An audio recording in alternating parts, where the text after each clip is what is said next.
This is Geek Gab with your hosts, Norhal and me, Daddy Warpig. We are back. Geek Gab for, it's 2018. It is Saturday, January 6th, 2018. We had our big break for our Christmas broken only. Our big break was broken only by a last-ditch emergency review of The Last Jedi. And if I remember right, didn't we say that was a horrible movie? Oh boy, it was the worst. Happy New Year, everybody. But that's what I mean. We actually said that on the show. I'm not just misremembering that. Oh no, that wasn't a fevered dream. I was the one with the fever, if I recall. We But didn't give like a mixed review. We didn't say, oh yeah, but there were some good things about it. We really just came out and outright said it was bad. yeah, I think out of we had a 90-minute show, and 5 minutes of it was stuff that we liked in the movie, and the rest of it was just it was bad. Okay, because I want to talk about some news here, and I want to make sure we're on solid footing. So I don't remember much of that show, and I haven't listened to it since then. So I want to make sure we're on solid footing. That I'm not talking up our prognosticatory abilities more than would strictly be justified. Because there are three pieces of news that indicate how big a failure The Last Jedi is. Ooh, let's hear it. The first one is apparently all of the toys on the shelves are going unsold. Toy sales for The Last Jedi have collapsed. That's not a huge surprise. I mean, the Rey dolls were infamously undersold after the first one. Because America is ruled by misogynists and the patriarchy. Oh, wait, I'm not allowed to do that. That's my rule. I'm not supposed to do that. I'm sorry. I won't do that again, probably. That's the way you start off the year. Break all the rules. Yeah. But yeah, apparently like Lord Snoke getting punked. People don't want toys of that. The quadruple breasted boob testicle aliens that Luke gets his milk from. People aren't buying toys of that. You know what? You know what would have sold all of the toys if they had actually gone in that interesting direction when after the super fan service fight with Rey and Kylo, if Rey had actually accepted his offer and joined him to rule the galaxy, that would have sold all the toys.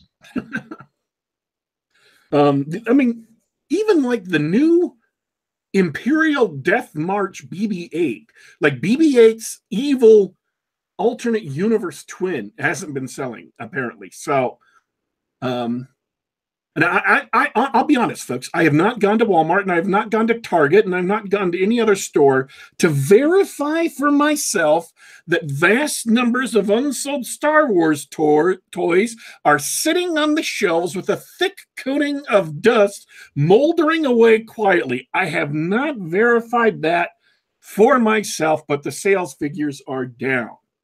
Yeah, I'm pretty sure 100% of the BB-8 and BB-8 related sales are just from Jenny Nicholson, the YouTuber. Well, that would have been funny if you had watched her videos. Oh, I was just okay. I don't know who that is. I just don't. Sorry. Those of you in the crowd who watch Jenny Nichols' videos, enjoy that bit of humor. It's obscure humor, like the kind we do around here on Geek Gab. But anyways, apparently, though, there are some people who still are fans of the Porgs. So apparently some of those are selling. I don't know. That's what the chat says. Second bit of news is that even though, now I'm going to be fair here to The Last Jedi, it is a Star Wars movie up against absolutely no competition during the Christmas season, one of the busier movie seasons in the year, not as busy as the summer, but still a busy season. And they have managed to break sales worldwide of more than $1 billion, $1 billion worldwide. It's a lot of money. So we've got to give that to them. But it is still 40% below The Force Awakens. And its first week to second week drop off was huge. It was immense. In fact, I saw a YouTube video that said it was the largest drop-off in history. Larger than the drop-off of the Twilight movies, larger than a drop-off of the fourth Hunger Games movie, larger than the drop-off of the eighth Harry Potter movies, the largest drop-off in dollar values in cinema history, which is generally an indication of a movie that's receiving bad word of mouth. Bad word of mouth causes drop-offs like this. That's the second piece of news. I don't think anybody's surprised here. I was going to say, that's why you're not talking, huh? You're stunned and surprised. You're shocked that could possibly be true. I mean, what did they do? They Disney ruined the brand so bad that Star Wars, from now on, it's not going to be this big cultural touchstone. It's just another movie series. And another trash movie series. Right, and not a good one either. Even something like The Hunger Games, which I didn't finish, but The Hunger Games' awful script was elevated by a lot of the casting and costuming and acting. Oh yeah, Jennifer Lawrence. You can't say that about the new Star Wars stuff. Nope, nothing. Not a single performance in that movie. And I've seen John Boyega and other things. I know he can act. The guy who played. Are you looking forward to that? You looking forward to that Pacific Rim movie? John Boyega's playing the mecha pilot in that one, isn't he? I am aware it's coming, and I'm going to go see it. If that qualifies as looking forward to something. But the actor who played Poe Dameron, he can act. He's a good actor. He was in is it Deus Ex Machina or Ex Machina? That AI movie with Alicia Vikander. He was in. He's done a good job in other roles I've seen him in. He's a good actor. Not in this movie. Terrible job in this movie. Laura Dern has done some good roles before. Most memorably for me, at least, in Jurassic Park. Her character was completely unlikable. Oh yeah, by the way, supposedly a large percentage of the reshoots for this movie was making Laura Dern's character more likable. More likable. So what we got on the screen was the nicer, kinder, more audience-friendly Admiral Tumbler hair. Oh God. Yeah, I don't know how they thought that was a good idea. So terrible movie. The last one, of course, is from China. Now, a lot of companies, a lot of movie companies have been banking on the Chinese market to bolster falling box office in the United States. And they typically put in like content specifically meant for China. Iron Man 3 most notoriously has entire scenes. They have a Chinese character who in the American version is in there just a little bit. But he's played by a well-known actor in China. And for the version of Iron Man 3 that was released in China, they've extended scenes with that character doing his martial arts coolness just to appeal to the Chinese marketplace. And a lot of movies do that nowadays. It's pretty standard for action blockbusters because action blockbusters are generally the only thing that sells well overseas. They are translatable across cultures, and the more bland and generic you make them, the more relatable they are. And if you stick in some extra stuff to appeal to the Chinese market, the thought is that you'll make a lot of money in China. So that's their goal. Their goal was to go into China and make a lot of money. Would you like to guess how that went? I don't know, Daddy Warpig. Did they make a lot of money in China? They made a lot of money in China for any other movie but a Star Wars movie. Here's how bad it is. They got beaten in box office in China by a Chinese-made romantic comedy. A romantic comedy. Now, you may not remember this, but back in the days when they were releasing The Phantom Menace for the very first time, it was up. There was another movie that was counter-programmed against it. Notting Hill with Hugh Grant. It was a romantic comedy. And the theory the people who made Notting Hill did it on was that, well, all the guys are going to go watch The Phantom Menace, so we'll get the rom-com crowd to ourselves. They released the exact same time, and The Phantom Menace blew them out of the water, but the people who made the movie knew that was going to happen. They were cool with that because that was their strategy. They weren't trying to beat Phantom Menace. They were trying to scoop up all the people who didn't want to go see Phantom Menace, but would want to go see a romantic comedy. Okay? So Phantom Menace blew the doors off of Notting Hill. So here's the thing. In China, it's reversed. The Notting Hill movie, or the equivalent Chinese movie, beat The Last Jedi. Wow. More money, more audience, more just blew They it just away. stayed home. The audience just stayed home. So the Chinese market was not having any of The Last Jedi.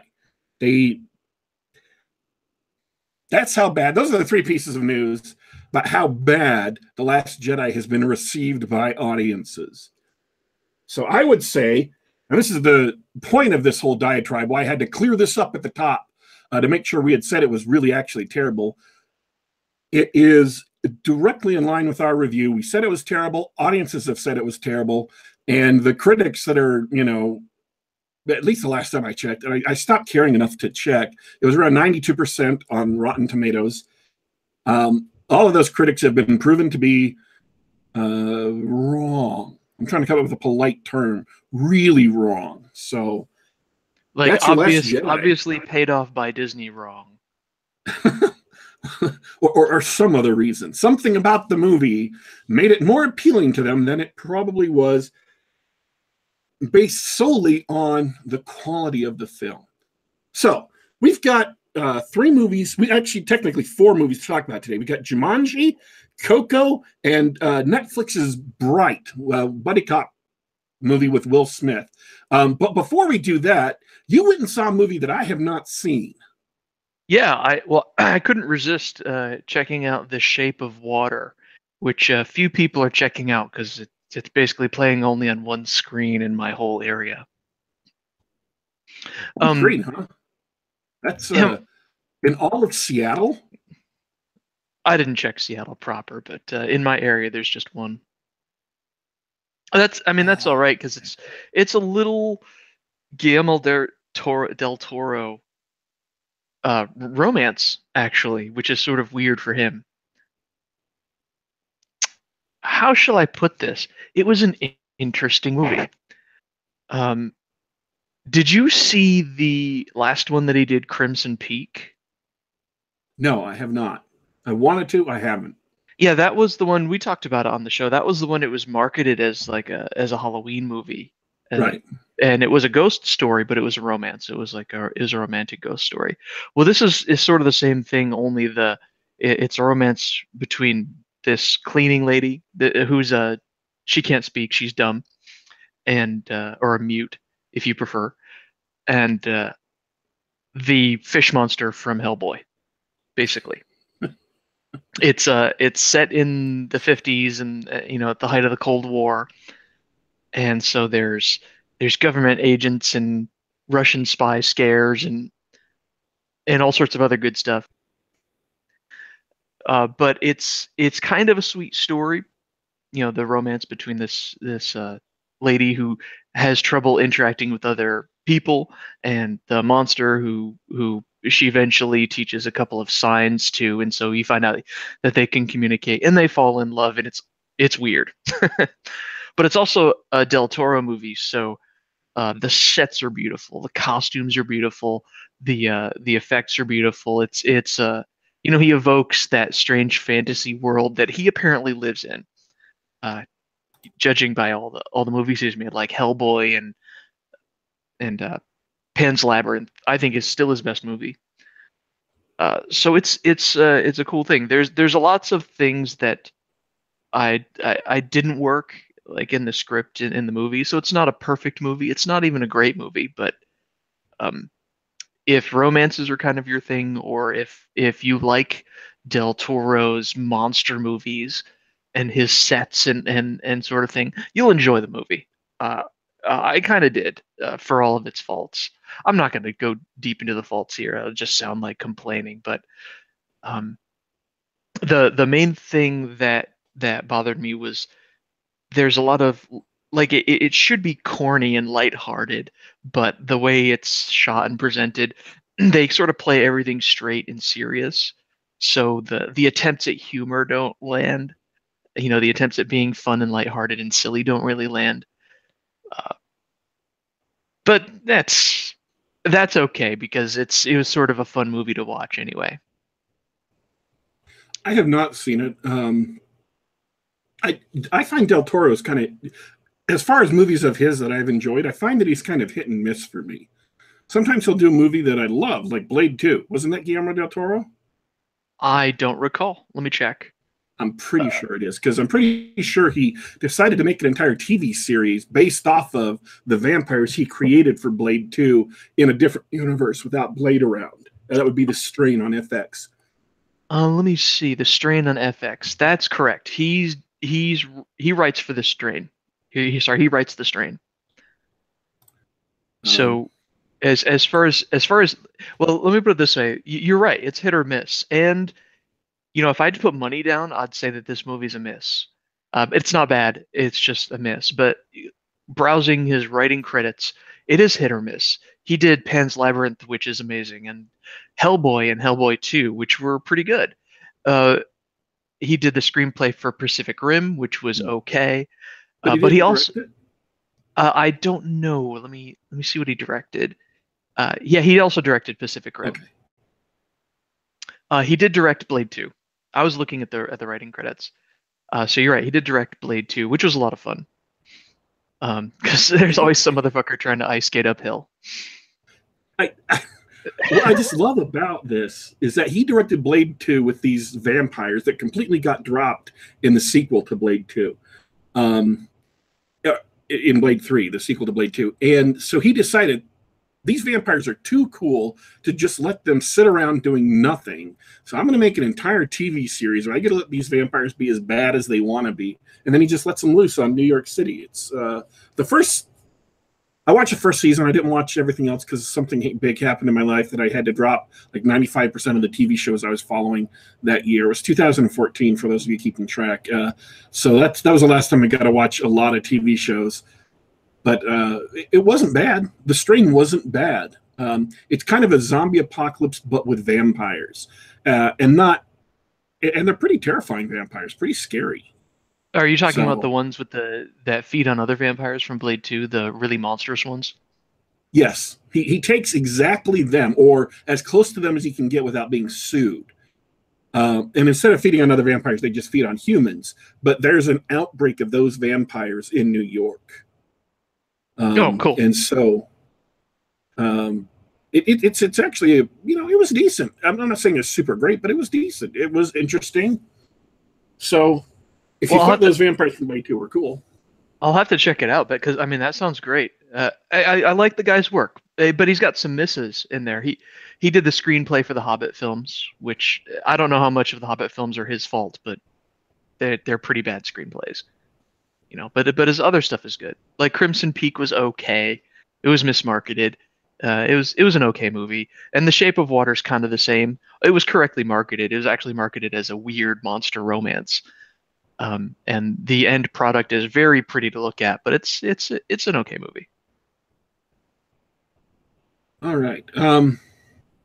Also, those of you who liked, he did Mimic too, and I liked Mimic as far as a horror movie goes. That was a decent horror movie. It wasn't super spectacular, but I enjoyed it. It Cool. had Mira Savino in it, who is delightful in everything she's in. So the actress, I mean, just because she's a delightful person. So, all right. I'm trying to decide which one to do next. Let's do another one that is of that same kind. Good, not great. Enjoyable for what it is. If you go in with your expectations set at that level, you'll enjoy the movie, but you'll forget about it a couple of days later. It's not a memorable movie. It's not a super great movie, but The Rock is hilarious in it. He gets some really great lines. He's one of those guys. He's the greatest man in sports entertainment. He'll elevate even if you're watching total garbage like the GI Joe movies. You know, you Yeah. just smile when he's on screen because you're like, yeah, it's The Rock. It's awesome. I'm talking about, of course, Jumanji. Welcome to the jungle. which is it's a soft reboot of course, Robin Williams' Jumanji. And I had to clarify this on Twitter. A soft reboot is technically either a prequel or a sequel. So it's technically happening in the same universe, except that they're restarting the series again. And so pretty much everything that happened in the previous stuff is kind of ignored in the new one. So it is a soft reboot. Okay. Typical. And I imagine, I'm just guessing, that whoever made it for the studio is hoping to set up a franchise. Not necessarily with these same characters, but I'm guessing they're hoping they can come back and do this again, make another sequel, make some more money from it. The plot of the movie revolves around someone finding the Jumanji board game from the original movie. Now, if you haven't seen the original movie, I'm sorry, I'm not going to go back and replumb that. The board game, of course, is this malevolent entity that wants to capture people in the world of Jumanji. And so when the guy who gets the board game, he gets it given as a gift, he looks at it, shrugs, and sets it aside because he's got a PlayStation. So he's playing Mortal Kombat or a Mortal Kombat ripoff. And that means this board game is out of loop. It's not going to be able to get kids anymore because nobody cares. No one's going to play it. So the board game turns itself into an action-adventure RPG. And we see a little bit of the game itself. It's got period accurate or close to period accurate graphics and sounds and stuff. And as a video game, as soon as somebody plays it, they're sucked into Jumanji.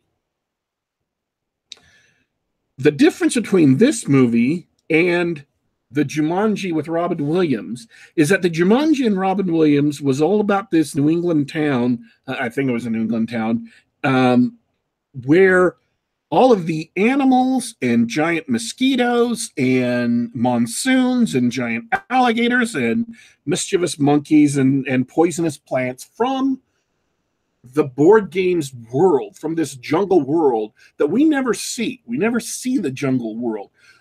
We only hear about it when Robin Williams is describing it, and we get inferences of what it's like based on what comes into the real world. All of this invades this town and eventually is gone away. But we never see the world of Jumanji. Whereas in this movie, we go into the game of Jumanji and into the world of Jumanji, and it's a video game world. This is kind of, in one sense, it's kind of a lit RPG or an American version of what lit RPG, which is, by the way, it's a new fiction genre or subgenre that is gaining popularity, that got started overseas and is gaining popularity in America. But the characters, the people who get sucked into the game, find that they are characters in a video game and that they are subject to all of the strangeness that video games inflict on our electronic avatars. For example, they have 3 lives. They can get... I have to laugh there because it's not just video games, it's old video games. Video games don't have 3 lives anymore, but it's still a great joke. Because it's about a period game. That's why they could get away with it. It's about a video game from 1996, I believe is the year. Okay. I love it. So they have 3 lives, and if they die, they respawn, drop in from the sky, and come back to life. But if they die 3 times, they're dead. That's it. They're gone forever. That's the end of their life. So for the first little while the people are dealing with, they have 3 full lives, they're not all that concerned about dying. And then all of a sudden, when they're down to 1 life, things get kind of serious. and the obstacles they're fighting have a lot more weight, and that happens just in time for the climax, which is a way that the script writer set up the climax to have a lot of weight, a lot of stakes for the characters. Is, oh, they're going into the worst boss fight in the entire game, and they're all only have one life. Sorry, spoiler, folks. Although really, you should have seen that coming. Oh yeah. You can't set that 3 life thing up without knocking them all down to 1. So it's hilarious. They actually access their character sheets. And I'm not saying it's super funny, but it is amusing. And it was amusing enough to watch. They get to see their strengths and their weaknesses as characters. One of them has a weakness to venom. One of them has a weakness to cake. And that pays off in a kind of a funny scene. And one of them has no weaknesses. And one of his strengths, this is the Rock character, by the way, one of his strengths is smolder. Huh. At random times in the movie, when the character he's this skinny geek in real life, and he's been transformed into the Rock in the game. So all of a sudden he has, huge the Rock muscles, and he's really, really tall. And he's got, and at certain points in the game, when he's giving a motivational speech, he'll just kind of stop. And he's got these smoldering good looks, and all the girls are going, oh. It's funny seeing him dealing with that. So Jack Black is in it. Jack Black does a good job. He's funny. It's an entertaining movie. It's a light movie. It's a frothy movie. It's not deep or introspective, and it's kind of cheesy in a lot of ways. And so if that sounds like not your cup of tea, by all means, don't go see it. But if you're prepared for the movie to be exactly what it is, then you'll enjoy it.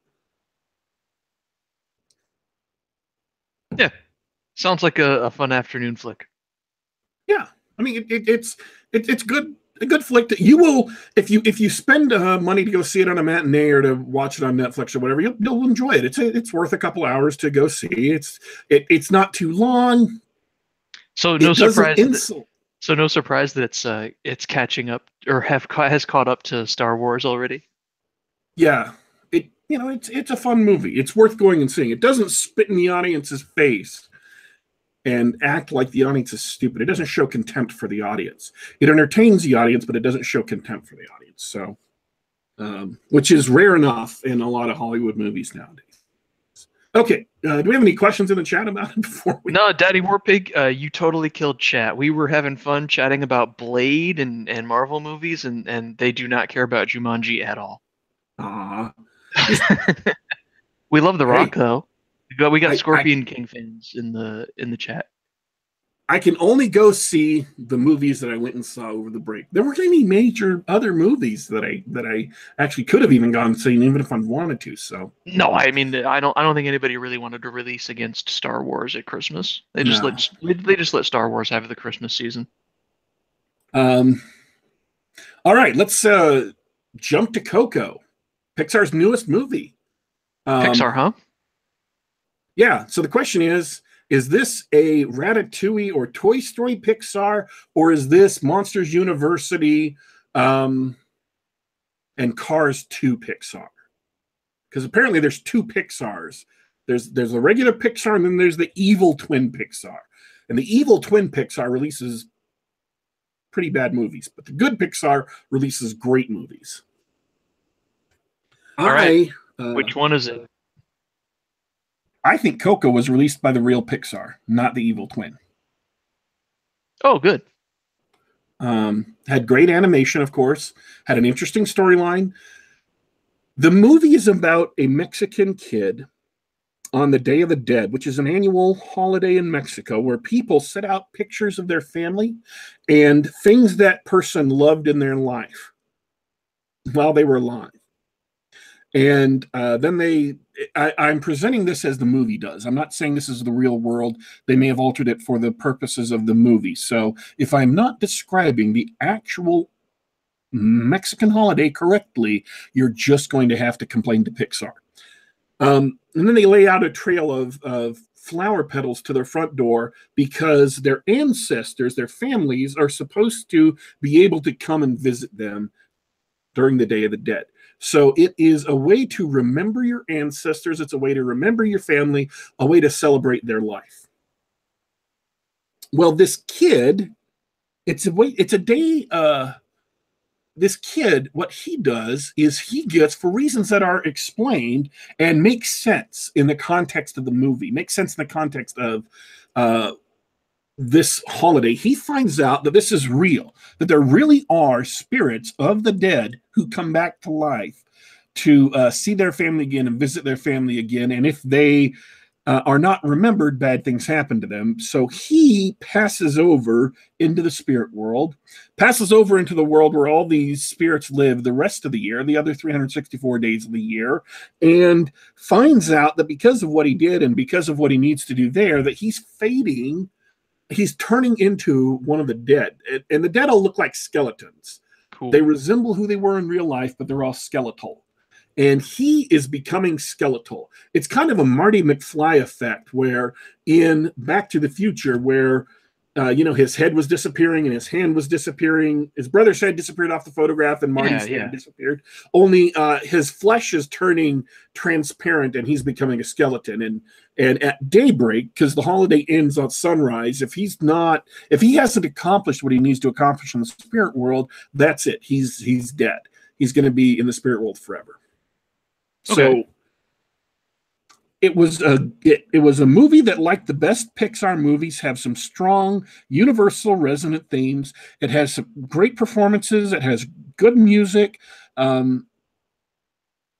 impeccable animation, and it's a very touching family movie. It's a movie made for children. It's a movie made for your family, and so it's not it's not an edgy, dark, grim, gritty movie. If those are the kinds of movies you like, and I like a lot of those movies too, I'm not trying to put that taste down, this movie probably isn't going to appeal to you. But if you like Pixar movies, and if you like Ratatouille and Toy Story and things like that, you will almost assuredly like this movie. So it's another excellent Pixar knocking the ball out of the park, grand slam, home run. And when it just flabbergasts me that when companies crank out something like Boss Baby, which I haven't seen, but I watched the Honest trailer, and if they're even halfway correct about the movie, is just insane. It's absolutely beyond insane. When people crank out bad animated movie after bad animated movie, how Pixar can continue to produce high quality films, even with the misses they've had, they still produce great work. And I think Coco is another one. Cool. Hey, at least someone's out there doing good work. Yeah. Yeah. Oh, so sad, Hollywood. So sad. Disney hasn't completely destroyed everything it bought. No, not yet. So, but John Lasseter has been let go from Pixar, and I have a feeling that a lot of Pixar's success is due to him. And so I am concerned about the future of Pixar, that after he has moved on, that their quality is going to start to go down. Now, we won't be able to tell for another 2 to 3 years until movies that have been initiated while he's gone start coming out. So that'll be in 2 to 3 years, maybe more. So hopefully we'll have some good Pixar films before they fall off the cliff. We'll see. Simon Hogwood in the chat mentions that Coco is not a sequel, so maybe that's the trick. Just stay away from any sequels and just stick to side stories in the same universes and just stick to their new IPs. Yeah, the only Pixar sequels that have really been good are the Toy Story sequels. And Cars 3 was okay. It wasn't great, but it was okay. It was enjoyable. I haven't seen Cars 2. I've heard it was terrible. And then there was Disney's kind of pretending to sort of be a sequel to it, Planes, but not really actually a sequel to it. I thought that was hilarious. They just wanted to sell more kids' toys. They ripped off. Babies love those Cars toys, don't they? All the toddlers. My little nephews love Cars the movie and all the Lightning McQueen toys. Love them. Okay. Any questions about Coco before we jump on? Yeah, well, it's about I saw the trailers and it was about Day of the Dead, and I remember the kid had a little guitar. Is the music a big part of the movie? Is the music good? Yeah, the music is enjoyable. I'm not a fan of Mexican style music. I just it's the brass is really what does me, and I hate brass instruments, trumpets and trombones and things like that. They irritate me. Oh, there Um, goes my idea for a jazz show of the Geek Gab. All right. but yeah, the music is good, and what motivates the movie is that one of the boy's ancestors is this father that nobody talks about because he left his family, he abandoned his family to go off and become a musician. But this boy, the main character, is a talented musician and he wants to follow in the footsteps of his father, but he can't because nobody in the family speaks about the man who abandoned his wife and child and went off to become a musician. So Oh, that's what motivates the movie. cool. Or And it really is, it's all about finding your family. It's all about finding out who you are in connection with your family. It's about the importance of remembering your family, even, several generations back, that what they went through and who they are affect who you are today, and that your family and your ancestors matter to you, which is different enough from pretty much anything that we naturally get from modern American culture or any movies. We don't often hear about not just love your parents or love your brothers and sisters or love your grandparents, but also those members of your family who are dead, who died before you were born. And they still matter to you because they're your family. And what they went through shaped who your family is, which is part of who you are. You have been affected by what happened to your ancestors and the choices they made and the decisions they made.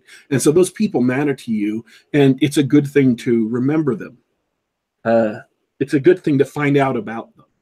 So it's a very unusual message that you don't often get out of Hollywood or Hollywood movies. All right, thank goodness for Pixar then. Um, and I don't mean message in the preachy sense. It's just the theme of it.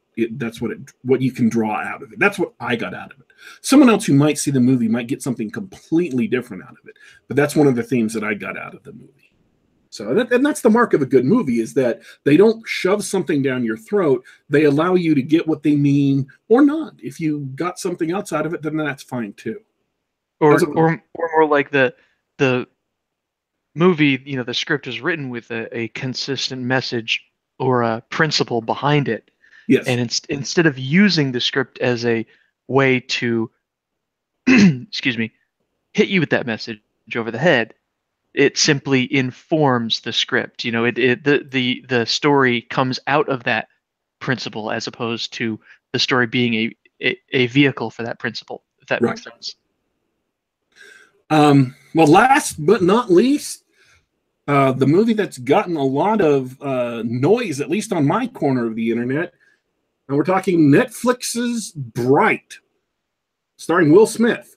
And you mentioned shamefully, that you have not seen it yet. Yeah, I really meant to see it because everybody tells me that it's Shadowrun, and it just looks like Alien Nation to me. It's just It Alien does. Nation, isn't it? And this is the hilarious thing about it. Netflix has decided to make a sequel to Bright. And they've already made a teaser trailer for the sequel to Bright. It came out just a day or two ago. So you're going to ask, well, how the heck, if they haven't even started production yet, if they don't even have a script yet, if they don't have any idea what the sequel is going to be about, how the heck can they make a teaser? The teaser trailer is an in-world trailer about a couple of orcs sending in audition tapes to Netflix to act in the Bright sequel. So they're talking about, well, I could play this character or I could play that character. I'd be a really good body if you need somebody to just like lie down and be dead. I'm really good at that, whatever. But they specifically mention in this teaser trailer Alien Nation by name. One of the guys, I think if I remember correctly, one of the guys says how much he liked Bright. It kind of reminded him of Alien Nation. And then at the end of the trailer, one of the orcs says, and if you want to come play Shadowrun with me, I'm always up for that. I love it. So Netflix has heard their audience. They've heard the comments people have made about it. And both of those are accurate. I mean, there are a lot of consonances with Shadowrun, and there are a lot of consonances with Alien Nation. So it's obvious. It isn't necessarily the movie is based off of those. It's just that there's some resemblance to them.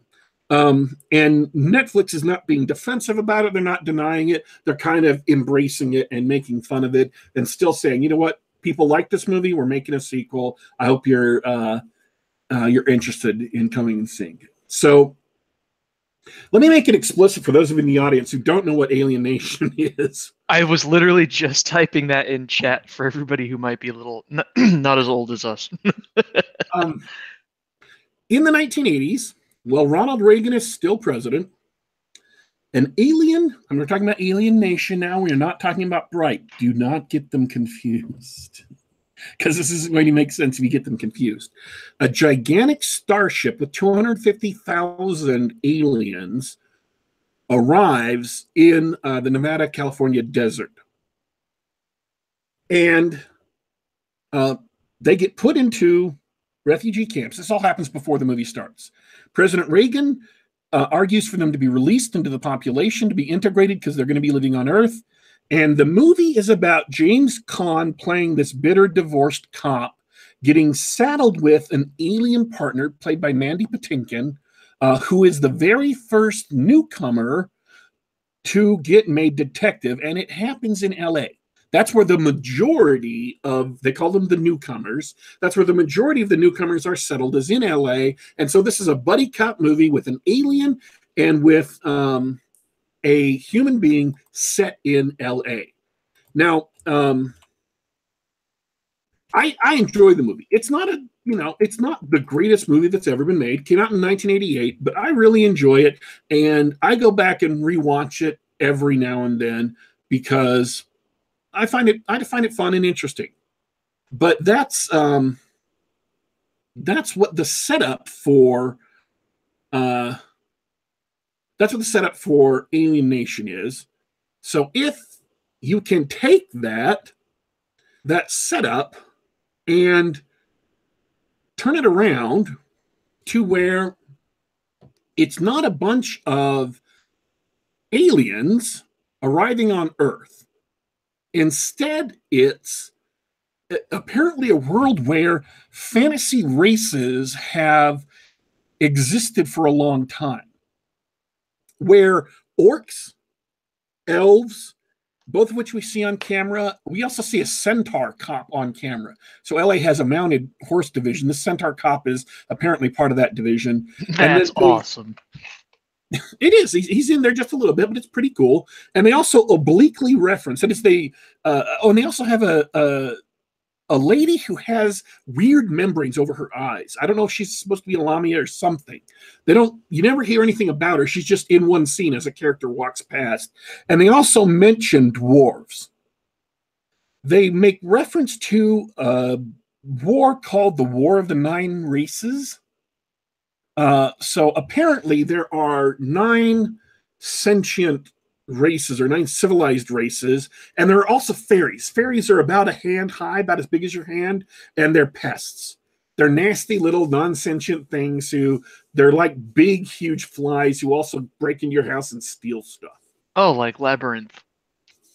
Yeah, kind of like Labyrinth, but but they're not that human looking. They're monstrous. So all of these races have existed at least as far back as a couple of thousand years ago, because they specifically mention 2,000 years ago or so a character called the Dark Lord, who is an elf. You find out the Dark Lord is an elf, uses magic to try and take over the world, and an orc named Jirak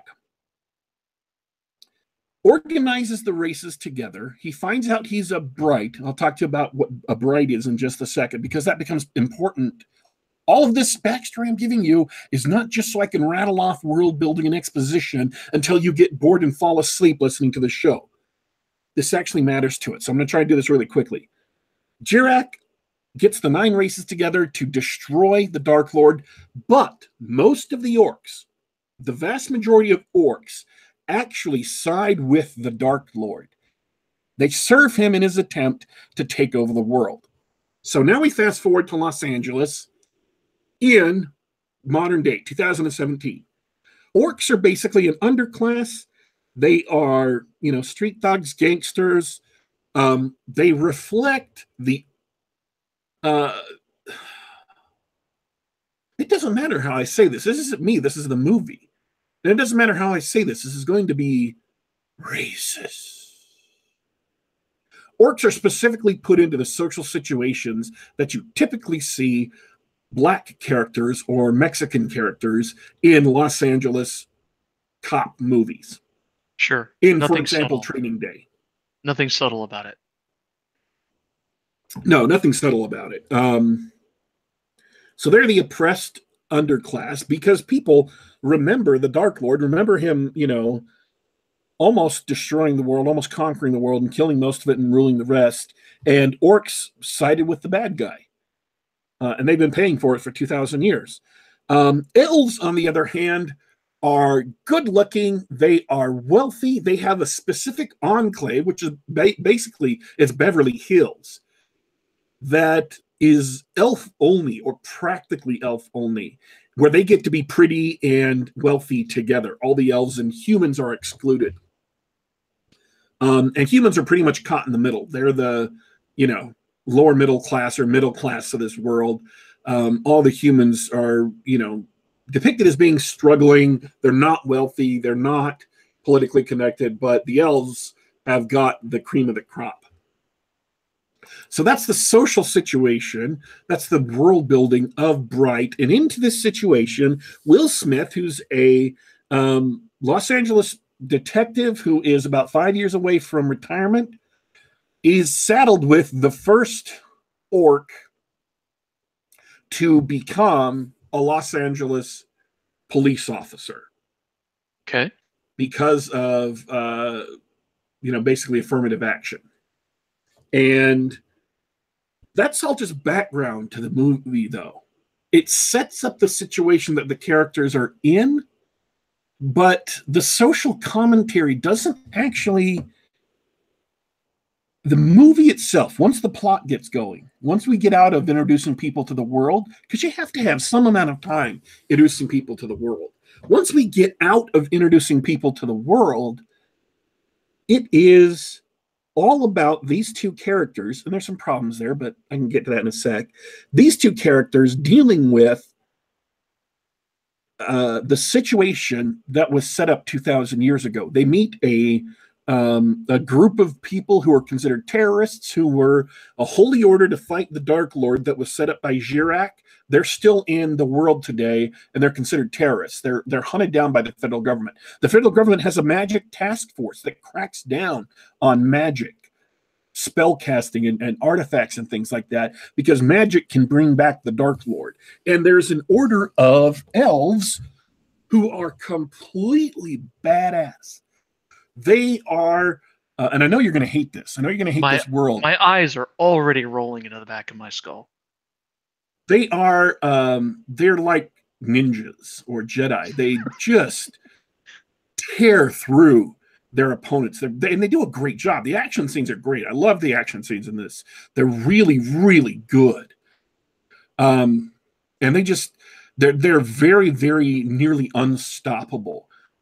They're like John Wick if John Wick had superhuman reflexes and superhuman strength. Like a race of John Wick. Like if John Wick bred, then 10,000 years later, they had diverged from the rest of the human population, so that it was a race of John Wicks. Not all the elves, just the elves from this. Oh, just the elite squad of elves. Just this elves from this tiny terrorist group who wants to bring back the Dark Lord. And they use magic. They have access to magical abilities that very, very few people ever have. Brights are people who can use mystical wands, and they describe a wand at one point as being a nuclear weapon that grants wishes. And There's one out of every million humans is capable of becoming a bright, or fewer, and a lot more elves are capable of becoming brights. And they only mention ever one orc who ever became bright, and that was Jirak. But these elves have access to a wand, and that's not a spoiler because one, it's in all the trailers, and two, it's in pretty much the very first actual, cop scene they're in. They run into this, and because of that, they can do some horrific things, very, very scary things. And so, what the movie is about is these two cops who are cut off from everyone else. They're cut off from their department, they're cut off from all their support, they're cut off from their families, having to survive the night while being hunted down by these super ninja elves and also a bunch of human and orc gangs who want the wand for themselves.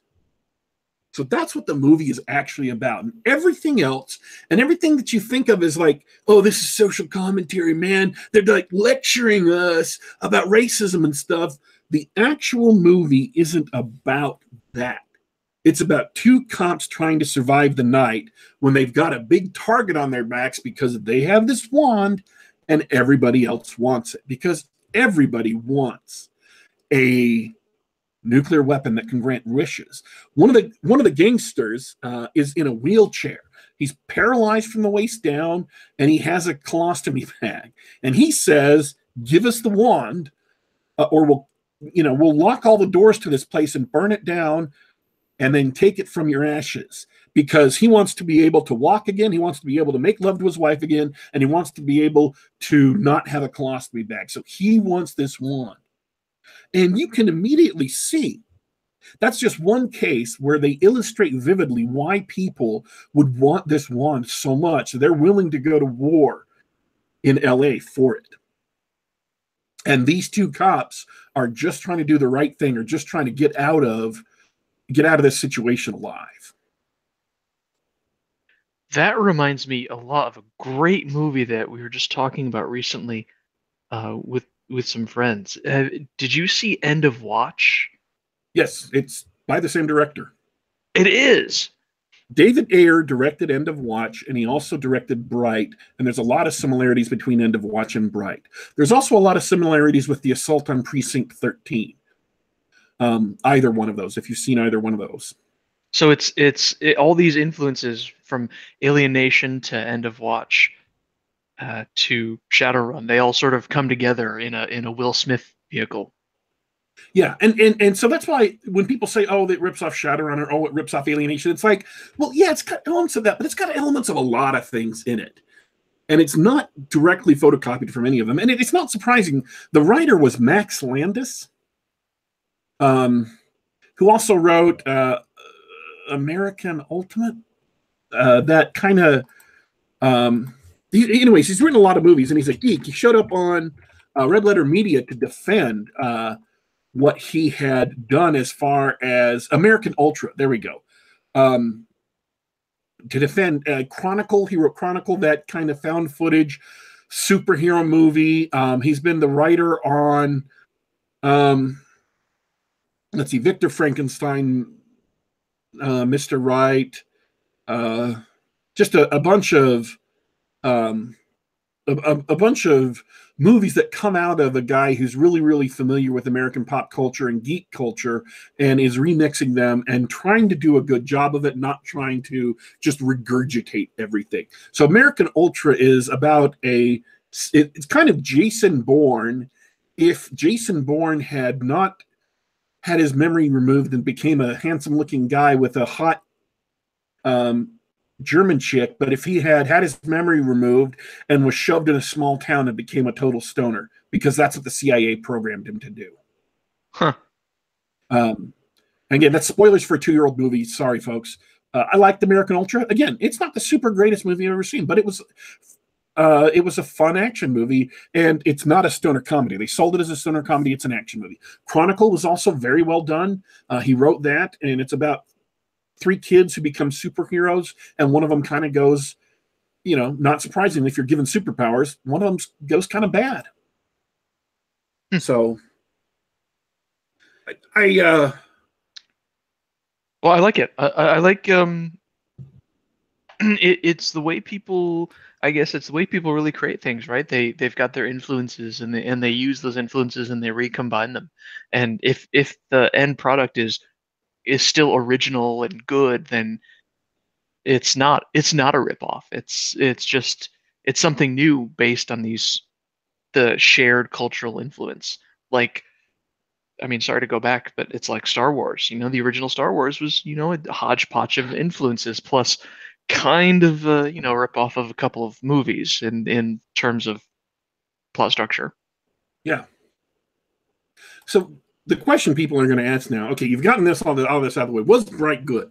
I enjoyed Bright. There were some weaknesses in the plot. There were some weaknesses in characterization. The characters weren't perfectly consistent. And it's kind of the only spine running through the characters that makes them seem like the same person is the actor giving the performance. Joel Edgerton plays the orc. Jacoby, and Will Smith plays, honestly, he plays Will Smith. Or he plays the character that Will Smith plays on TV, or in movies. So, but I enjoyed the performances. David Ayer is a great director. They did a great job with the special effects. They did a great job with the action scenes. And they did a good job vividly presenting a world. And I get why people think it's preachy, but I don't think that Max Landis intended it to be preachy.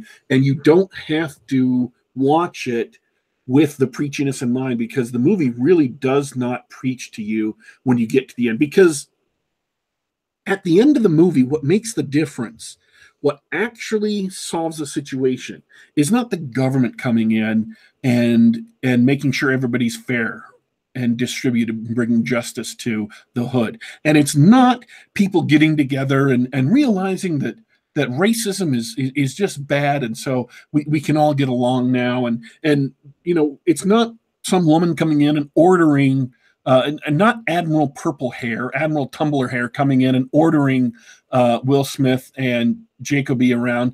What makes the difference at the end of the movie is personal courage and heroism and refusing to give in to evil, even though once you give in to evil, you're off the hook. They'll let you go. You can just walk away and take your family and never look back. It's courage and heroism in the face of evil and doing the right thing just because it's the right thing. That's Cool. what makes the difference at the end of the movie. And so when people say this is a political movie or movie with a political message, I can definitely see how, in the structure of the world, that you could get that message from it, but that's not the point of the author. And that sort of social setup isn't really original to this movie. It came definitely with the elves being rich and wealthy and the humans in the middle and orcs on the bottom. I'm not sure that's explicit in the original Shadowrun necessarily. It's although there's a lot of that in the original Shadowrun, especially with Tir Nan Og and especially with Tir Tairngire in just north of California, the California Free State. So yeah, there is a lot of that in Shadowrun, but this movie, it's a lot in Bright, it's a lot starker. So yeah, there are some weaknesses to it, some weaknesses in plot, some plot holes, some things that aren't really adequately explained and just happen because that's what's in the movie. But it's a fun movie. It's an enjoyable movie, a lot of great action scenes, and Will Smith and Joel Edgerton both do a great job in it. And so, I'd recommend, if you have access to Netflix, watch it. It's definitely worth watching if you like buddy cop movies, if you like fantasy movies, if you like Will Smith movies. And the Federal Magic Task Force sends two agents out to get involved in this. One of them is an elf, and one of them is a human. And the human is this big burly guy with red hair and this red beard. And he's not in the movie a ton, but he's funny. He does a great job in it. So it's worth seeing. It's worth seeing just on that basis, on the basis of interesting characters doing interesting things. Joel Edgerton plays the orc. I don't know if you guys have ever seen the movie Warrior, the MMA movie. He's the main character in Warrior. He's the brother who has a family and who's a teacher by day. He's been in a ton of other movies. He's had a really busy career, but they're not all movies that people necessarily saw. He was in Zero Dark 30, which I really, really liked. And so he's a good actor. He does a good job as the orc. And you can't even really tell that that's him under the makeup. So yeah, go see Bright. I enjoyed it. Awesome. And I'm gonna load that junk up on Netflix this weekend. So yeah, that's everything on Bright. I enjoyed it. It's worth seeing. Hey, Daddy, And it's not. I think we're done. Yeah, we covered all the movies we need to cover. Do we have any like announcements? Were we announcing anything? No, but there's lots of good stuff going on. We got a couple of things to look forward to in the next couple of weeks. We're gonna try to talk about Worldcon. If you thought the drama with the Hugo Awards was over after the puppies campaigns flared out, oh boy, we got stuff to talk about coming up in the next couple of weeks. I also talked to Jason Onspock and Nick Cole, and we're going to be bringing them on the show hopefully in the next couple of weeks to talk about the launch of Galaxy's Edge, which is their new military SF series in a Star Wars EN universe. It's like, what if David Drake wrote, instead of writing Hammers Slammers, what if he wrote Star Wars? And that's what their series of books that they have just started releasing 6-7 months ago. And they've gone to the bestsellers list. They've gone to the bestsellers list on Netflix. They got an offer from the premier, what do they call those? Spoken word books, not just Audible. The premier company that makes those books. They used to be called books on tape. What's the modern term? Audiobook? Audiobook, thank you. Audiobook. The premier audiobook company called them just after the very first one was released and said, we want to sign up for the entire series. We want to pay you money. Series into audiobooks. And Nick just hinted today that there are going to be comic books of Galaxy's Edge coming out.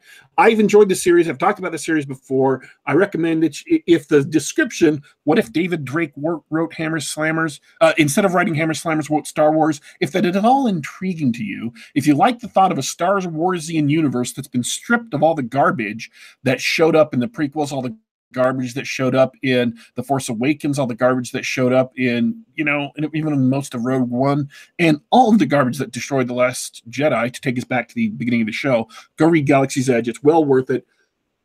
Book, don't skip any of them. They're very entertaining. In any case, they had a specific method for launching their books that was very successful, and I want to bring them on the show, kind of do a on the books episode, even though Brian's left us, and that may be news to people. Brian Niemeyer has left the show. We wish him all the best of luck, and at some point in the future, we may have him on as a guest when one of his other books comes out, or he may come back to the Geek Gab network and do on the books episodes. But I want to do an on the books episode with Jason and Nick, so we'll see how that goes.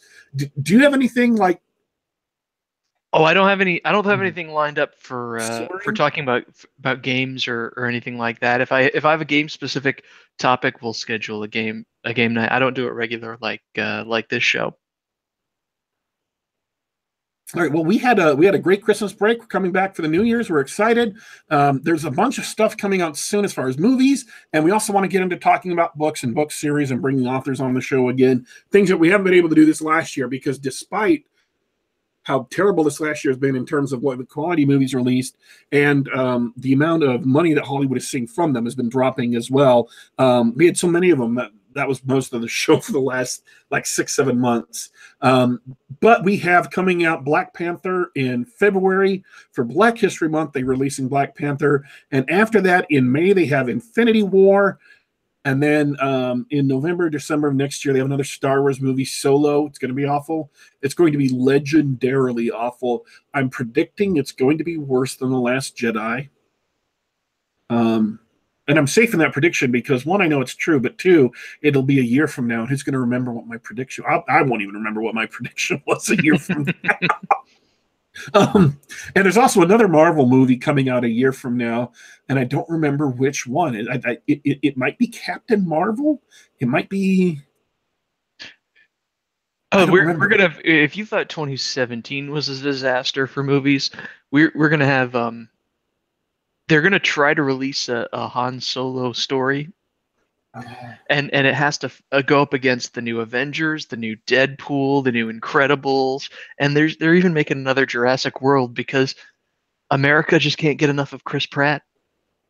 Yeah. He's about the only actor who I still respect anymore. The only A-list actor I still respect anymore. It's going to be a crappy year for sequels again. The geeks are going to be unhappy. And fortunately, it looks like Netflix might be coming through with some good stuff. So it may be time to just not go to the theater anymore and watch stuff on streaming. It may be by this time in 2019, we're still going to be doing the Geek Gab, but it'll mean something else. All the geeky stuff will have moved on to other areas instead of the fun mainstream stuff that we've been enjoying for the past few years.